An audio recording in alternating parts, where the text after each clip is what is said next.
بسم الله الرحمن الرحيم نحمده ونصلي ونسلم على رسوله الكريم سيد الأنبياء والمرسلين وعلى آله وأصحابه أجمعين إلى يوم الدين أما بعد. In the worldly terms, people say rebellions are built on hope. The hope which is only for worldly benefits. Why have the people of Iman not rebelled against the systems of batil when they have Allah? Why have we not prepared accordingly for our akhirat, for our qabr, for our hashr? When we have Allah and His Rasul, we have all the solutions, we have all the guidelines.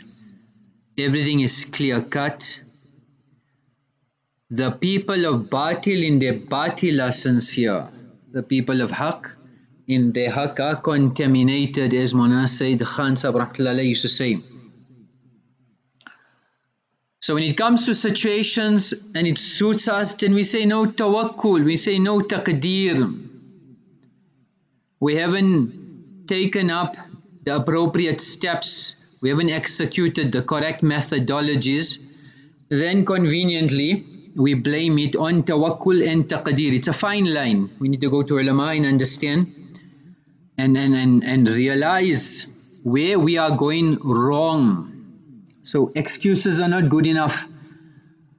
It's like a person who went to the doctor and he said, you know what, I can't do any work around the house and I don't have any energy anymore.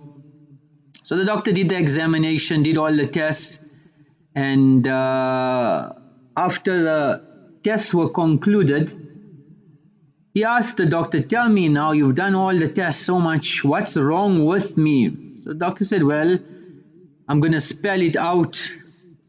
You are just lazy. You're just lazy, that's all. There's nothing wrong with you.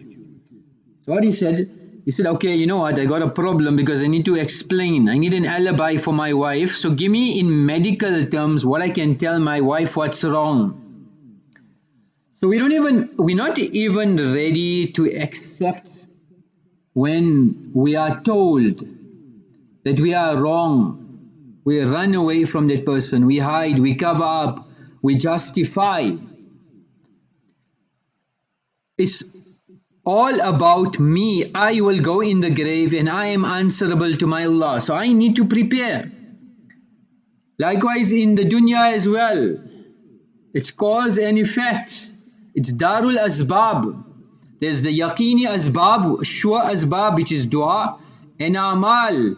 There's a ghairi yaqini asbab in the worldly system, which is speculation. And based on the speculation, you prepare accordingly. So a believer is vigilant, a believer is alert, he is prepared, he is attentive, he is observant, he is conscious of all of this here.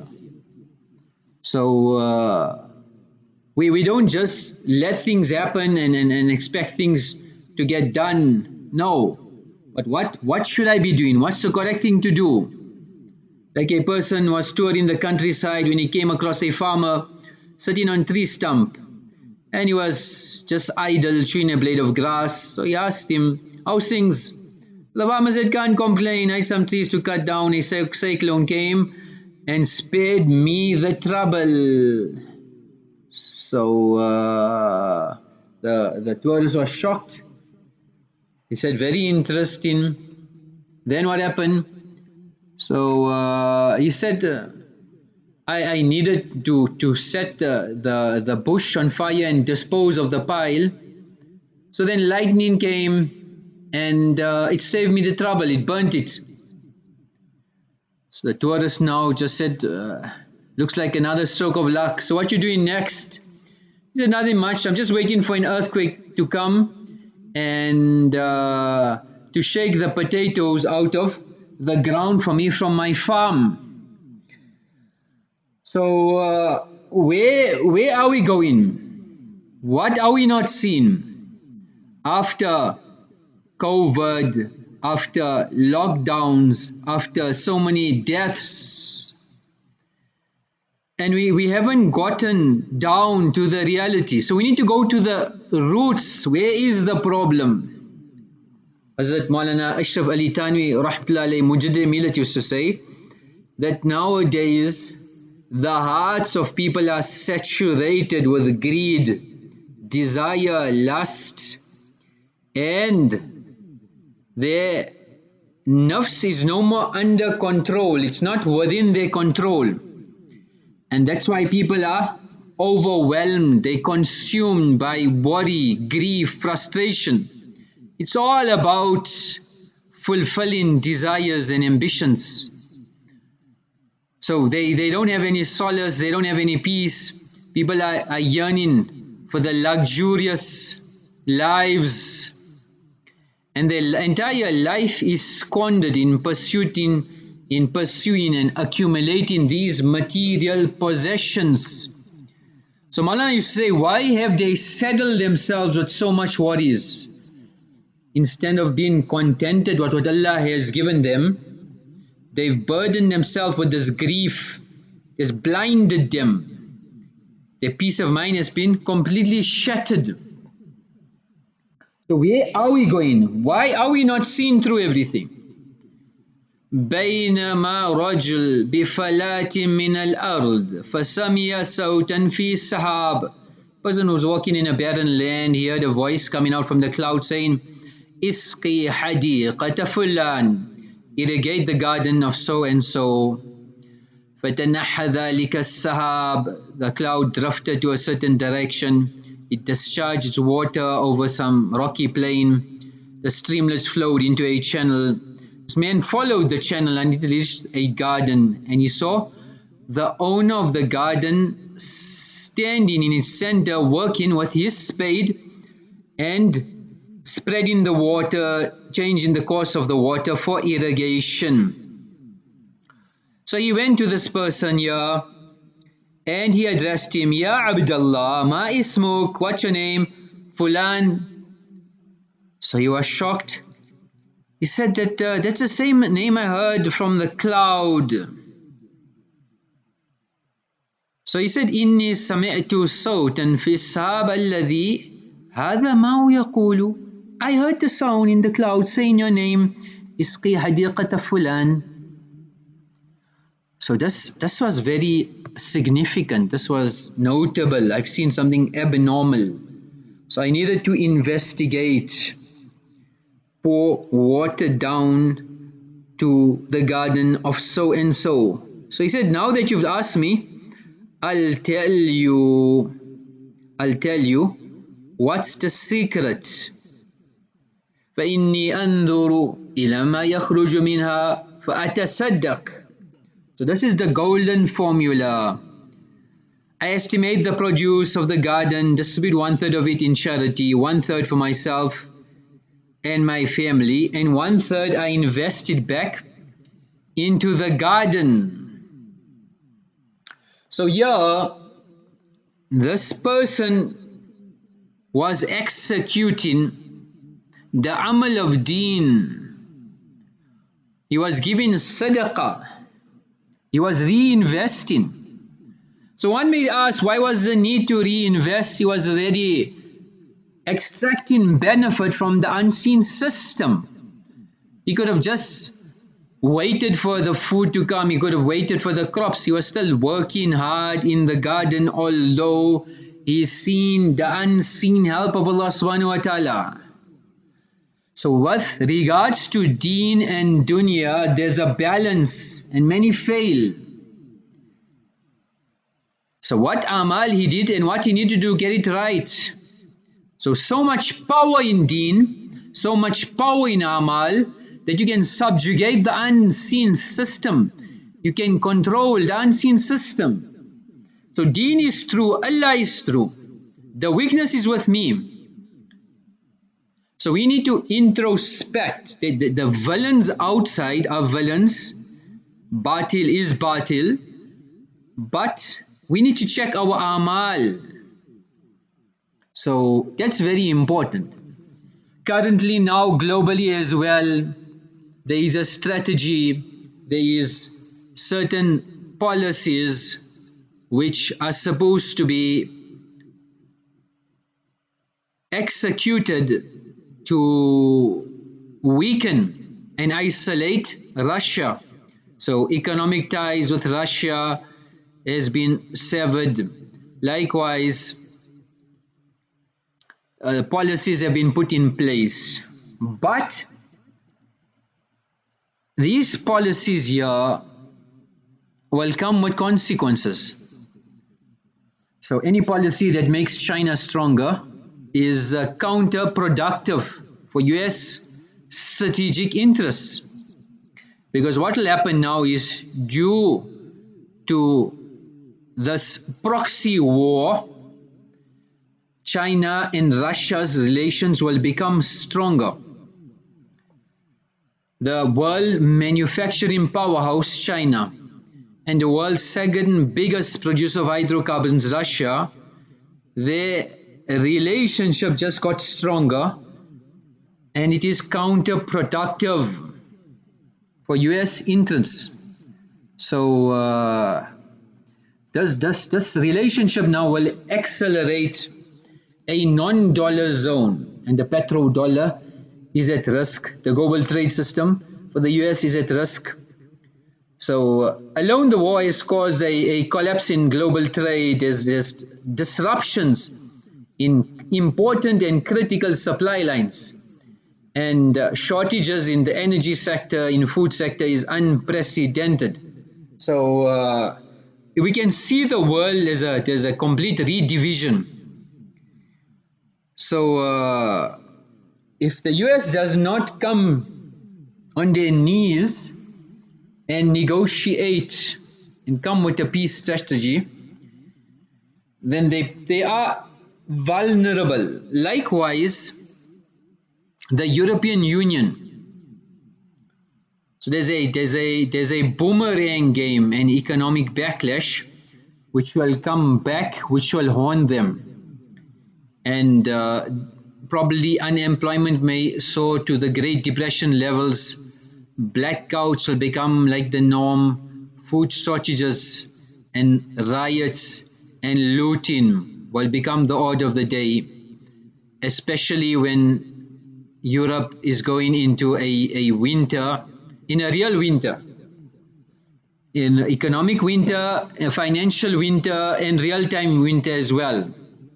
So Russia now will not put itself in a vulnerable situation. They will look for alternate sources.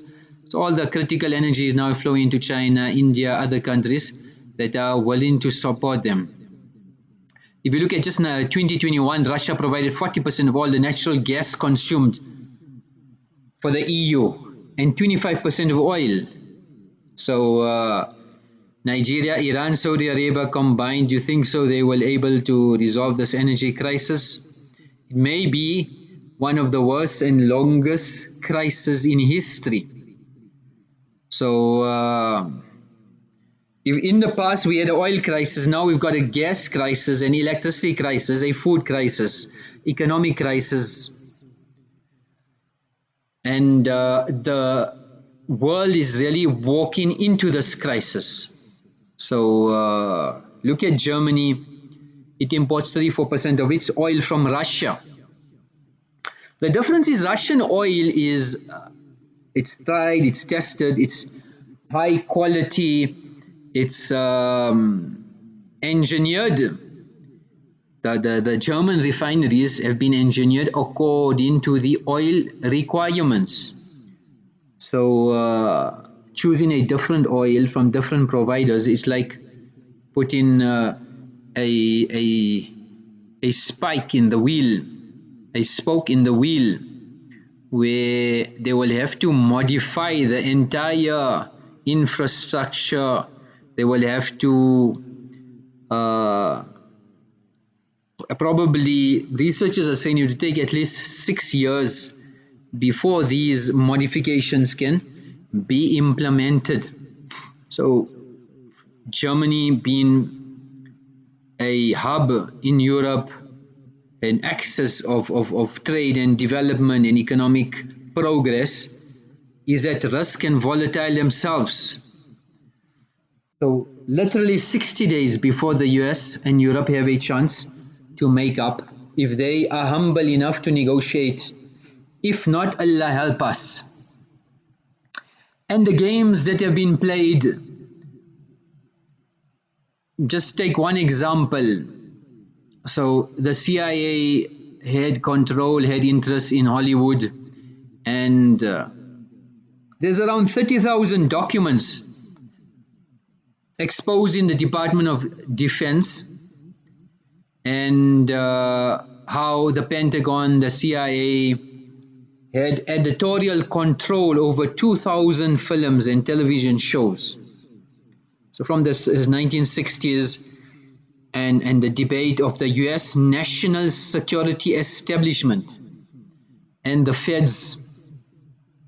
So and Kennedy himself warned of the danger posed by this national security establishment. So what effectively would happen is these security agencies would become powerful enough to control the politicians and govern what should happen and remove. But behind them obviously is these unseen ghosts, if we can call them, the New World Order, the Zionists, the Bilderbergers, the different entities and bodies that make up, and if we had to be clear and candid, the supporters, the Dajjali governments, the Dajjali supporters, the satanic followers, the satanic cults. So when Kennedy warned of it, Eisenhower as well warned the American people of the danger of their rights and liberties to be lost by this military industrial complex, this national security establishment, this agenda. So and there's thousands of examples just for us to understand. Let's just take one country for example, and going from the beginning, where was CIA, where was the NSA, where was this complex military defense system, and we discuss the interests of the elite in abusing this system here. So look at Chile in 1970. So Salvador Allende was elected president of Chile. So he was a socialist. He had no interest in joining the US government, their policies, anti-Russia sentiments, and whatever crusade they were on. So he contacted the Soviet Union, Cuba, and other countries to have a peaceful coexistence. He was not for the Cold War. But obviously this was not in the interests of the elite. So he was deemed as a danger, as a risk to national security. So the CIA got in contact with the commander of the Chile's armed forces, General Reen. So they contacted him and gave him some incentives, but the option to oust the president. That was the idea. They needed to oust the president, but he did not agree to go ahead with the scheme. So the CIA orchestrated his kidnapping and assassination. And as he was removed, president was removed from office. There was roundups, execution, torture, disappearance of people, and even when the director of the CIA, Richard Helms, was summoned before Congress and asked about the Chilean coup, under oath he lied, and he said the CIA had no role in the coup. So from there to Kennedy's assassination, it goes on and on and on. So we need to be vigilant. We need to see through things. We need to realize what is happening. We need to see the game that is being played globally. Who's the puppet? Who's the audience? And who's pulling the string of the puppet? And what's the end game? We need to be vigilant, we need to be aware, and we need to prepare. May Allah subhanahu wa ta'ala guide one and all. May Allah subhanahu wa ta'ala protect one and all. May Allah subhanahu wa ta'ala show us the true reality. Wa akhiru da'wana anil hamdulillahi rabbil alamin.